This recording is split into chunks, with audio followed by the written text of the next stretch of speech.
What is up, Flash fans? I'm Tommy from Z&D Comics, and welcome to my review of Season 1, Episode 12, Crazy for You. So I'm going to start off my non-spoiler review. If you haven't seen the episode yet, watch it, come back to this part of my review. So I'm going to start out by talking about the villain of the week. She is a metahuman. We don't get to learn the origin of her powers, but it doesn't really matter. I mean, we pretty much get the gist. The Starlapse explosion hit people, whatever you were doing at that moment. Pretty much you got a power related to that. This character is Lashon Bays, or Lashon Bays. I'm just not good with pronouncing her name, but her super villain name is Peekaboo. Now, she's really not that bad of a person. I mean, she has a drinking problem before she became metahuman. And basically, her power is she can transport to wherever she can see. So, if she can see a distance about a mile away, she can transport there. Now, that technically makes her faster than the Flash, but like, if it's nighttime, then her powers are pretty much useless. And she can only transport, you know, like if she needs to go somewhere like China, she can't just be like, oh, boom, and Flash could easily just travel to China. So technically the Flash is still the fastest man alive. She can just teleport. So really not much to talk about her. She ended up getting defeated inside of, I think it's like nighttime. They're in a tunnel. Flash knocks out all the lights, and pretty much there you go. That's not really what the episode was focusing on, really, so it doesn't matter. So Peekaboo is a character on like a rating scale. I give her like a 4 out of 10. She was not that good, but it's okay because it wasn't really focused on her. Now, the next thing I want to talk about is Cisco versus Harley Rathaway.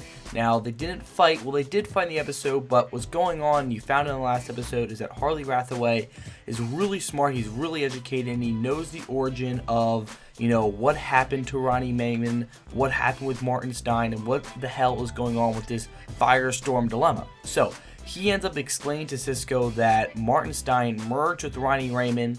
He tried to escape a few times. He ended up doing it at the end. But what's awesome is that we finally got to see Cisco get into battle. I mean, Rathaway tried beating the crap out of Cisco, but he had a trick up his sleeve. But we did get to see him throw a few punches. It was pretty awesome, and it was actually like, okay, you must have some sort of training because that was pretty intense. So maybe when we get to see him as Vibe, he will still have a little bit of training, and I feel like we're going to see him turn into Vibe, just like how we saw basically in Arrow. We didn't get to see the actual Black Canary till now. So I feel like Vibe's going to be he's going to be a long character, and we're going to see him by like Season 3 finally become Vibe. You know, it's kind of crazy to see like he's actually a superhero, and he actually will eventually have really crazy powers that actually relates back to Darkseid. But long story short, we find out that Ronnie Raymond and Martin Stein are one person, and that's basically what the entire episode of next week is going to be called. It's going to be called Nuclear Man. In the preview, we got to see Flash go up against Firestorm,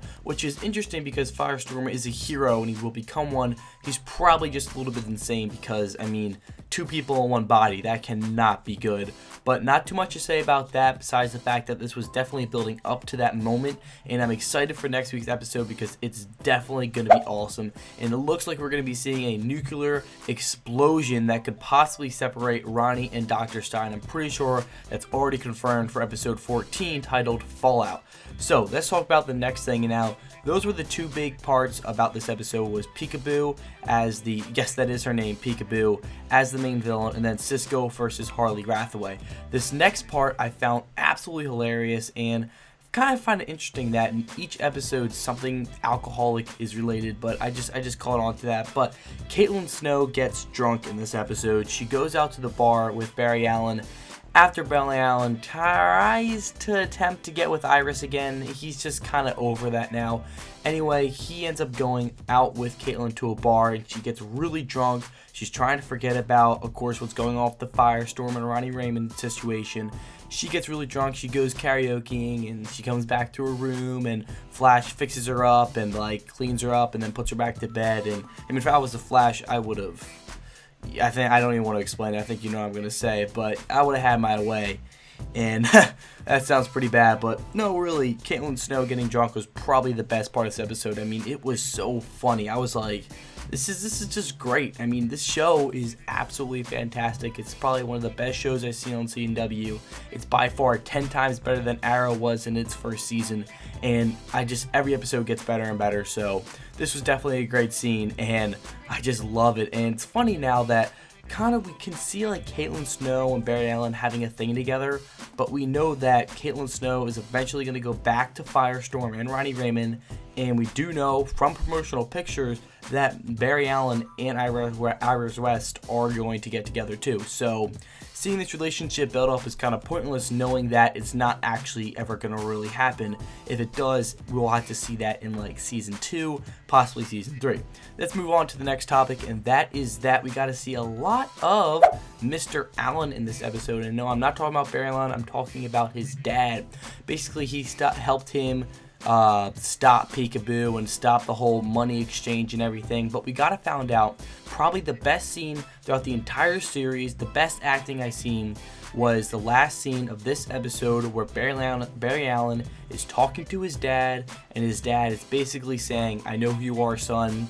And I don't know why Barry Allen doesn't just tell him who he is. I don't really understand, but obviously his dad knows who he is, and he says it like, if the Flash was my son, yada yada yada, he would want him to be saved, he would call him a hero. And it was really emotional, and it was a really, really good scene. I just was like, that is just absolutely fantastic, and I can't wait to eventually he gets out of jail and we get to see him in more of the streets and not just in a jail, because we've seen very few of Barry Allen's dad. Like, he was in a few scenes in the first episode, a few scenes in some other episodes, but we barely got to see him. Besides this episode, he definitely had a good appearance in this episode, and I like how he finally found out that his son is the Flash.